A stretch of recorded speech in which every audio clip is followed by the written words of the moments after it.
বর্ধমান বিশ্ববিদ্যালয়ের অন্তর্গত যেসব ছাত্রছাত্রীরা বাংলা মাইনর নিয়ে পড়ছো, সে বাংলা মাইনরের ছন্দ অলঙ্কার যে রয়েছে পার্টটা, সেই পার্টের পুরো বইটার আমি তোমাদের সাজেশান বলে দিচ্ছি, যেই সাজেশানগুলো পড়ে গেলে সমস্ত প্রশ্ন কমন পাবে। চলো শুরু করা যাক তাহলে। 1 নম্বর কোশ্চেন, ছেদ ও জ্যোতি কাকে বলে? ছেদ ও জ্যোতির সম্পর্কে সংক্ষিপ্ত পরিচয় দাও। একটা কোশ্চেন। 2 নম্বর কোশ্চেন, পর্ব ও পর্বাঙ্গ কাকে বলে? পর্ব কয় প্রকার ও কি কি? প্রত্যেক প্রকার পর্বের অবস্থান দৃষ্টান্ত সহ আলোচনা করো। এই কোশ্চেনটা দেখবে তোমরা। 3 নম্বর কোশ্চেন, কলা বা মাত্রা কাকে বলে? মাত্রা ব্যবহারের পদ্ধতি সম্পর্কে আলোচনা করো।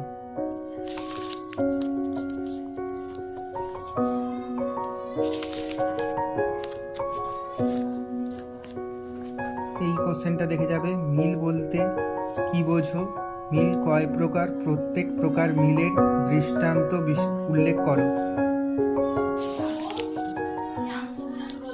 স্তবক বলতে কি বোঝো? দৃষ্টান্ত সহ স্তবক সম্পর্কে আলোচনা করো। এই কোশ্চেনটা করে যাবে।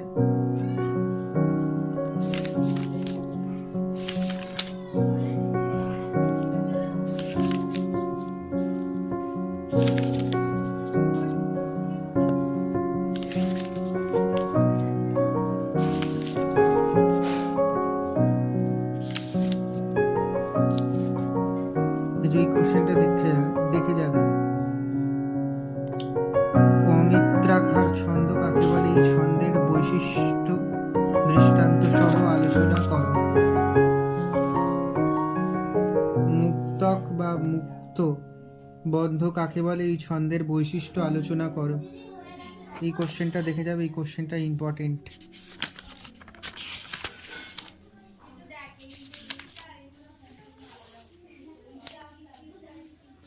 তারপরের কোশ্চেন, গদ্য ছন্দ কাকে বলে? উদাহরণ সহ গদ্য ছন্দের বৈশিষ্ট্যগুলি আলোচনা করো। এই কোশ্চেনটা দেখে যাবে, এটা খুব ইম্পর্টেন্ট। পরের কোশ্চেন, সনেট বলতে কি বোঝো? এই ছন্দ সম্পর্কে বিস্তৃত আলোচনা করো। এই কোশ্চেনটা খুব ইম্পর্টেন্ট, এটা দেখে যাবে তোমরা।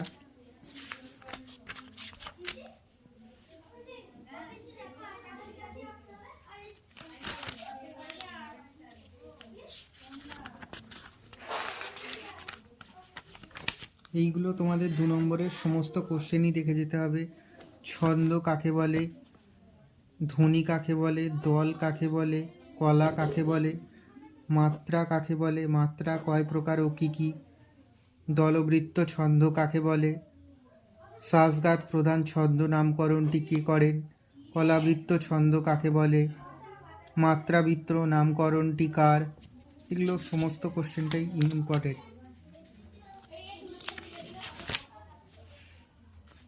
এখানে এই কোশ্চেনগুলো যেগুলো দাগ দিয়ে দিচ্ছি 2 নম্বরের, এগুলো সবগুলোই পড়তে হবে। এগুলো প্রত্যেকটা কোশ্চেন ইম্পর্টেন্ট, তাই এগুলোর আর সাজেশান বলছি না, এই প্রত্যেকটা কোশ্চেন তোমাদের দেখে যেতে হবে 2 নম্বরের জন্য। এগুলো ভালো করে পড়বে।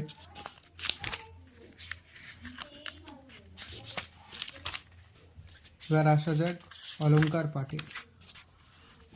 অলঙ্কারে পাঠের প্রথম প্রশ্ন, অনুপ্রাস অলঙ্কার কাকে বলে? অনুপ্রাস কয় প্রকার ও কি কি? প্রত্যেক প্রকার অনুপ্রাসের সংজ্ঞা ও উদাহরণ সহ আলোচনা করো।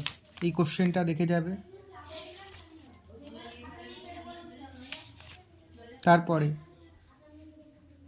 যমক অলঙ্কার কাকে বলে? যমকের শ্রেণী বিভাগ করে উদাহরণ সহ আলোচনা করো। এই কোশ্চেনটা করে যাবে। তারপরের কোশ্চেন, শ্লেষ অলঙ্কার কাকে বলে? উদাহরণ দাও। শ্লেষের শ্রেণী বিভাগ করে প্রত্যেক প্রকার শ্লেষের সংজ্ঞা ও উদাহরণ দাও।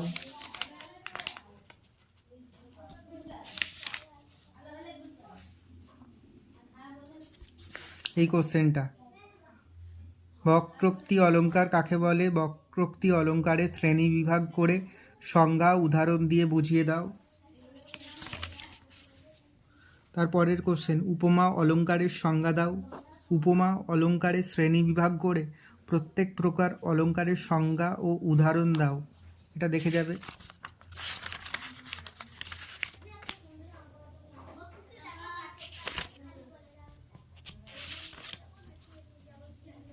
তারপরের কোশ্চেন, রূপক অলঙ্কার কাকে বলে? রূপক কয় প্রকার ও কী কী? প্রত্যেক প্রকার রূপকের সংজ্ঞা ও উদাহরণ দাও। এই কোশ্চেনটা খুব ইম্পর্টেন্ট।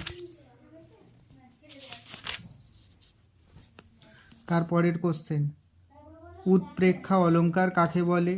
উৎপ্রেক্ষা অলঙ্কার কয় প্রকার ও কী কী? প্রত্যেক প্রকার উৎপ্রেক্ষার সংজ্ঞা ও উদাহরণ দাও। এই কোশ্চেনটা দেখে যাবে।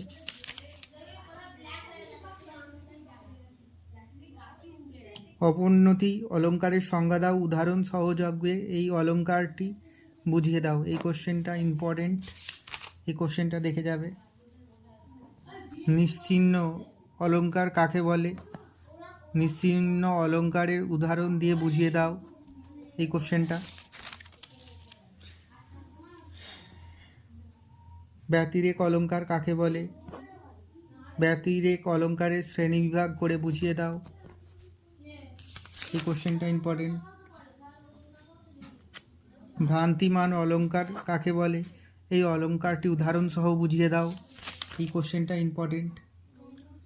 সমশক্তি অলঙ্কারের সংজ্ঞা উদাহরণ সহ বুঝিয়ে দাও। এই কোশ্চেনটা দেখে যাবে। এই কোশ্চেনটা খুবই ইম্পর্টেন্ট। বিষম অলঙ্কার কাকে বলে? উদাহরণ দিয়ে বুঝিয়ে দাও। এই কোশ্চেনটা দেখে যাবে, এটা ইম্পর্টেন্ট।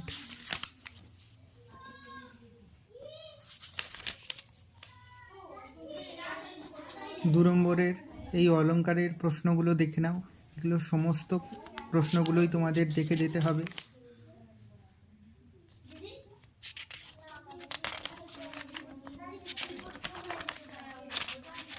এই 2 নম্বরের কোশ্চেন, অলঙ্কার নির্ণয় 1, 2, 3, 4 এই বইয়ের সমস্তটাই দেখে যেতে হবে। 5, 6, 7, 8, 9, 10 এই 10টাই দেখে যেতে হবে তোমাদের। এর মধ্যে একটা কমন চলে আসবে। এই হলো ছন্দ ও অলঙ্কার বইয়ের 4th সেমিস্টারের মাইনর সাবজেক্টের পুরো বইটার সাজেশন। এই সাজেশানের PDF নিতে চাইলে আমার সাথে যোগাযোগ করতে পারো। তোমরা ভিডিওর নিচে কমেন্ট করতে পারো, আমি সেখানে তোমাদের বলে দেবো কিভাবে তোমরা এই পুরো বইয়ের কোশ্চেনের উত্তর PDF সহ পাবে। তাই ফ্রিতে সমস্ত কোশ্চেনের উত্তর পেতে চ্যানেলটিকে সাবস্ক্রাইব এবং লাইক শেয়ার করে রাখো, যাতে পরবর্তী সাবজেক্টের ভিডিও আমি তোমাদের জন্য আনতে পারি এরকমভাবে।